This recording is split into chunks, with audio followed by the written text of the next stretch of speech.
On today's show, we're going to be taking a look into what the religious formation process looks like from the beginning stages as we welcome to today's broadcast a wonderful young lady who's going to be sharing her thoughts about the pre-novitiate program here at SSpS U.S. Province. It's a joy each and every time that we can come and share a cup of coffee with you all and a little encouragement as well. We're excited to have you. My name is Andrew Dixon. Welcome to Christ Over Coffee.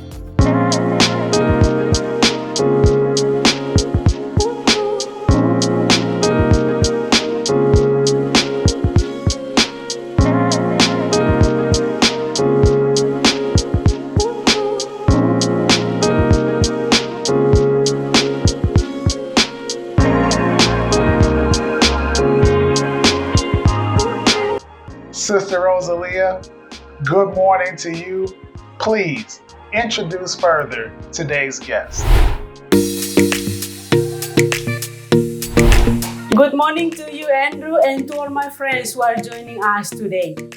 Thank you for being with us. Something that I like to do after having finished my regular work is to listen to some podcasts and also listen again to some of the sharings from our previous episode of Christ Over Coffee.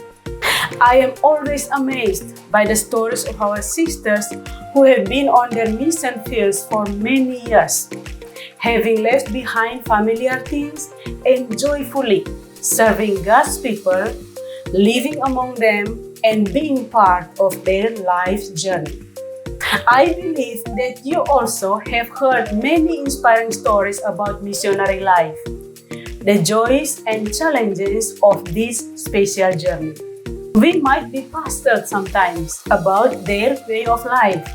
How could they have such joy and enthusiasm to enter into the foreign lands, facing unknown and unfamiliar things? That question, and perhaps many other questions that lie within our minds and hearts, will let rest for today. Right now, we want to talk about something that has prepared every missionary before she goes to different parts of the world.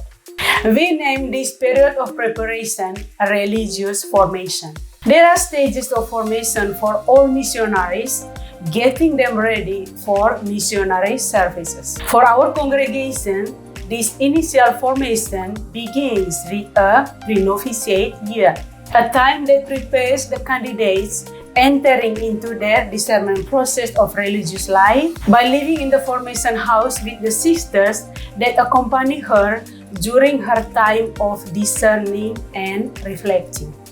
Talking about the program and describing what it looks like or how it is experienced, we are happy to invite our pre-novice to the broadcast. From her, we will hear more about this particular stage of formation. So, without holding you too long, let us welcome Tunka to the broadcast. Good morning, TK, and welcome to Christ Over Coffee. TK, thank you so much for joining us this morning. Good morning, Sister Rosalia. Thank you for having me here today with you. As we said in our previous episode, there are many things that can inspire us and perhaps change our plans and be the turning points of our lives. What would you say inspired you to learn more about our congregation? Was there something special that convinced you to reach out to us? Before I answer your question, I would like to thank to the Holy Spirit of God for giving me to know the Holy Spirit missionary sister. I knew the SSpS sisters through Sister Teresa Thanh Thảo back in 2019 during the Feast of Vietnamese Martyr, the patron of the choir that I was a member. Through the introduction of my former pastor, Sister Teresa Thanh Thảo, and I kept in touch from that moment. She invited me to come to visit her and other SSpS sisters a few months later. I still remember my visit was one day before the lockdown for COVID pandemic back in 2020. Thanks to God that I was able to go back home a week later without delay or cancellation for the flight. From that moment, I was discerning my vocation and decided to enter into the convent, and I was accepted in 2022, and I entered into the pre-novitiate state of the formation in September 2022, and now I am here. The pre-novitiate program is an excellent opportunity for those discerning whether God is calling them to religious life to truly see on a daily basis the lives of missionaries and what ministry looks like in real time. What has been your experience within the program, both the blessings and the challenges? A year of my pre-novitiate has gone by quickly, and I still remember the day when my family took me to the airport for me to enter into the convent. From that moment, I have started a new chapter of my life. Everything was new to me, and I was a little nervous. It was not easy for me at first. Sometimes I wonder, what does God want me to do? For I am a person with many limitations. My pre-novitiate year was challenging, but with God's grace, I was filled with many blessings. One of the many blessings was community life. When I was living with 6 sisters and a lay missionary from Germany in the Rogers Park community, I learned many new things that helped me prepare for the next stage of the formation. I learned how to respect other people with different personalities and cultures. Living in the community helped me to have a deeper understanding of religious life and daily activities in the religious community. The most valuable experience for me was the support from the sister during my difficult time, especially when I lost a family member during my brief novitiate year. It was an environment to help me to grow spiritually and emotionally. The ministry at the Holy Spirit Life Learning Center was also a blessing for me. I did not have experience of teaching before I entered the pre-novitiate. However, I taught ESL for a door and led the children in the summer peace camp in activities and biblical lessons. Through all the activity in the centers, I learned to be patient and flexible. I also improved my skill in teaching and increased my self-confidence. Another blessing for me was my ministry at the Holy Child Jesus Parish. I have never taught catechism before. However, I had a chance to volunteer to be the 5th grade catechist for the academy year 2022-2023 at the parish.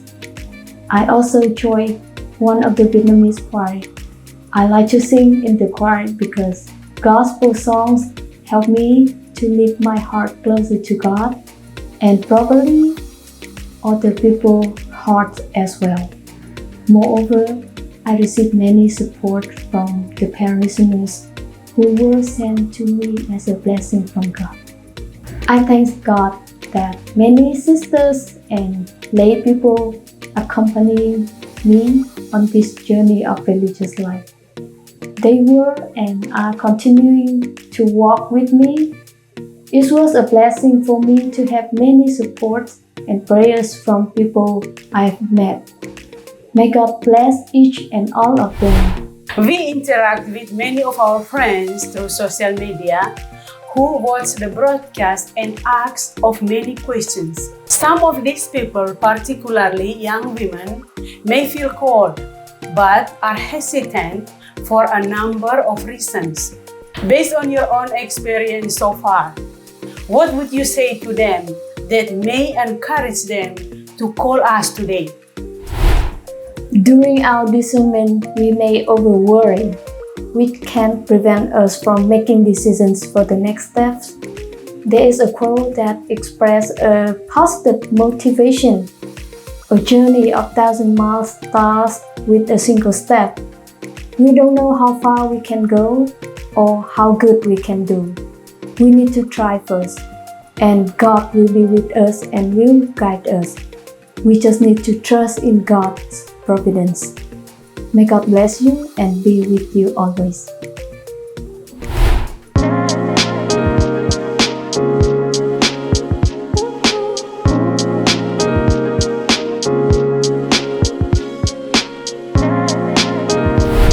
TK, thank you so much for joining us on this episode of Christ Over Coffee. It's been a joy having you here today, and I'm sure those that listen alongside us are going to be encouraged by what you have to say, but also encouraging the next generation of Holy Spirit missionary sisters. May God bless you. And if you feel like God is calling you to religious life, we would love for you to give us a call. Our phone number is 847-441-0126. Also, you can visit us online where you can get more information about the history of SSpS by visiting www.sssps-usa.org. We are also on Facebook, Instagram, and YouTube, and you can follow us at these various locations down below. It's a joy to be able to share encouragement with you each and every week. So whenever you like, comment, and share, think about it as you are also investing in the lives of young people. You're helping them get this information. You're sharing the gospel when you do these things. And so we thank you so much for partnering with us. And until next time, remember, we're going to be walking this life one sip at a time. We enjoy bringing this to you each and every week. Until next time, have a wonderful weekend. Bye-bye.